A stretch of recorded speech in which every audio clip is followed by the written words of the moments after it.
warahmatullahi wabarakatuh. Alhamdulillahirabbil alamin. Wassalatu wassalam ala asyrafil anbiya'i wal mursalin sayyidina Muhammadin wa ala alihi wa ashabihi ajma'in.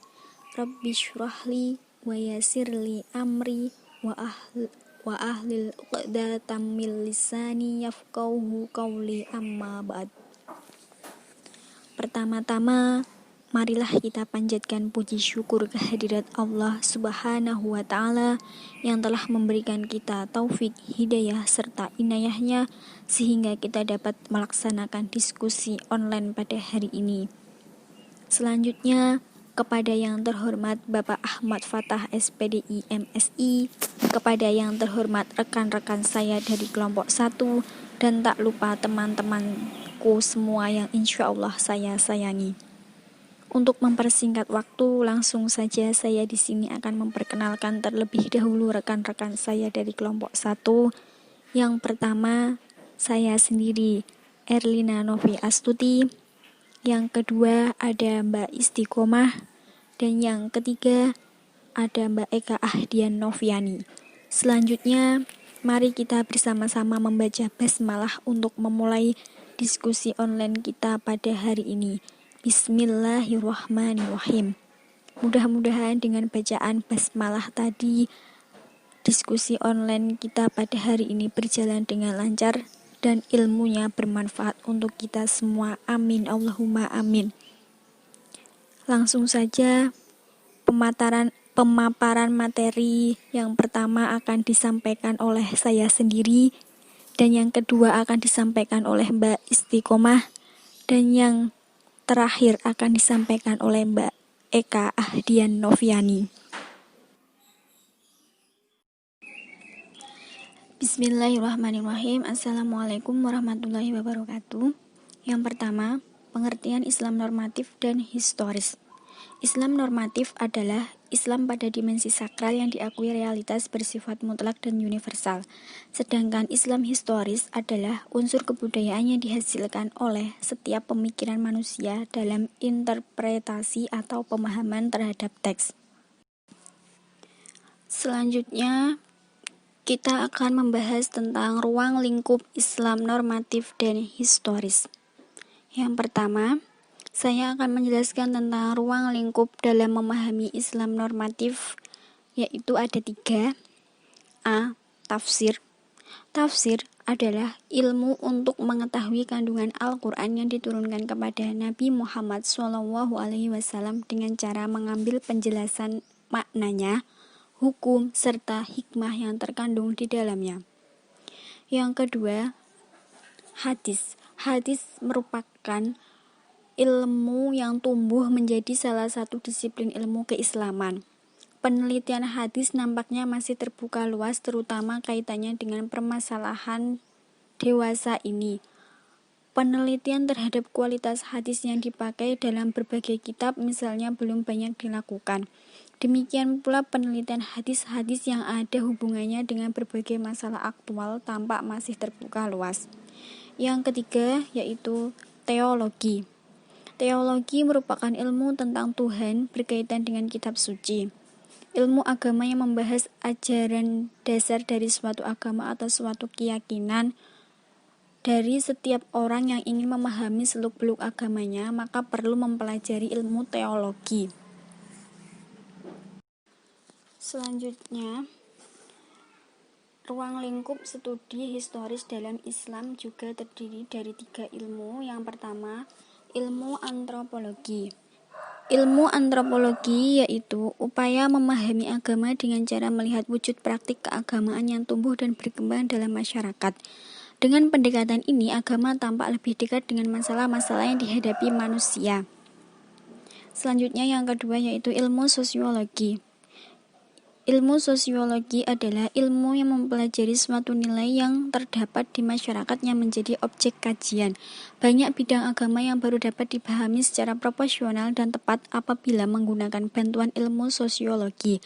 Di antaranya, dalam Al-Quran dan hadis, proporsi terbesar kedua sumber hukum Islam itu berkenaan dengan urusan muamalah, ibadah yang berhubungan dengan masyarakat diberikan ganjaran lebih banyak dibandingkan dengan ibadah yang bersifat individu.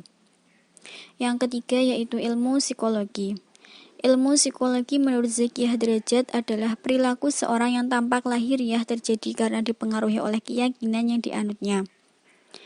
Contohnya, seseorang ketika berjumpa saling mengucapkan salam, hormat kepada orang tua, kepada guru, menutup aurat, rela berkorban untuk kebenaran, dan sebagainya. Ilmu psikologi juga merupakan gejala-gejala keagamaan yang dapat dijelaskan melalui ilmu jiwa agama. Selanjutnya yaitu negasi antara Islam normatif dan historis. Untuk yang pertama, perbedaan antara Islam normatif dan historis. Perbedaan Islam normatif dan historis dapat dibedakan dari dua sudut pandang. Yang pertama, dilihat dari sudut pandang normatif, maka Islam merupakan agama yang di dalamnya berisi ajaran Tuhan yang berkaitan dengan akidah dan muamalah. Yang kedua, dilihat dari sudut pandang historis, maka Islam merupakan agama yang di dalamnya mengandung berbagai sejarah sejak zaman Nabi Muhammad hingga sekarang. Nah, jika dilihat dari sudut pandang institusi, agama normatif yaitu keagamaan, sedangkan historis sosial masyarakat, seperti halnya ekonomi, sosial, politik, pertahanan, dan lainnya. Yang kedua, sudut pandang dari sifat. Normatif itu bersifat eksklusif, sedangkan historis inklusif. Sudut pandang dari manfaat, Islam normatif yaitu mengawetkan ajaran agama dan sebagai pembentuk karakter pemeluk, sedangkan historis mengkomunikasikan ajaran dengan keadaan yang real yang ada.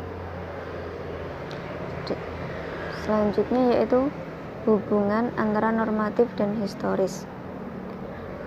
Keduanya bisa diibaratkan sebagai dua sisi mata uang yang berbeda, namun keduanya tidak dapat dipisahkan.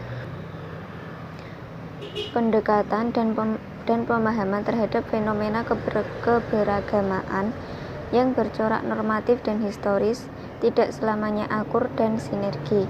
Hubungan antara keduanya seringkali diwarnai dengan ketegangan, baik yang bersifat kreatif maupun merusak. Pendekatan normatif di satu sisi merupakan pendekatan yang selalu berpijak pada teks yang tertulis dalam kitab suci masing-masing agama, sehingga pendekatan ini cenderung bercorak literalis, tekstualis, atau skriptualis. Sementara di sisi lain, pendekatan kedua, historis, melihat kitab suci dan fenomena keagamaan tidak melalui cara tekstualis, namun dengan sudut pandang keilmuan sosial keagamaan yang bersifat multidimensional, baik secara sosiologis, filosofis, psikologis, historis, kultur, maupun antropologis. Jenis pendekatan apapun masih terdapat kekurangan, kelemahan masing-masing dan jauh dari memuaskan, karena fenomena agama bersifat kompleks. Masing-masing tidak dapat berdiri sendiri, terlepas dari yang lain.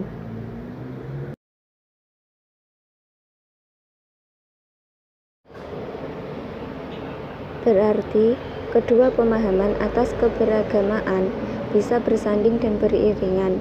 Jika pemahaman agama yang bersifat normativitas mau membuka diri atas pemahaman yang berkembang sesuai kondisi keadaan yang sebenarnya, begitu juga pemahaman agama yang bersifat historisitas diharapkan mampu menahan diri dan tidak memaksakan untuk memberikan pemahaman akan keberagamaan berdasarkan real kehidupan bermasyarakat dan menyampingkan dasar agama.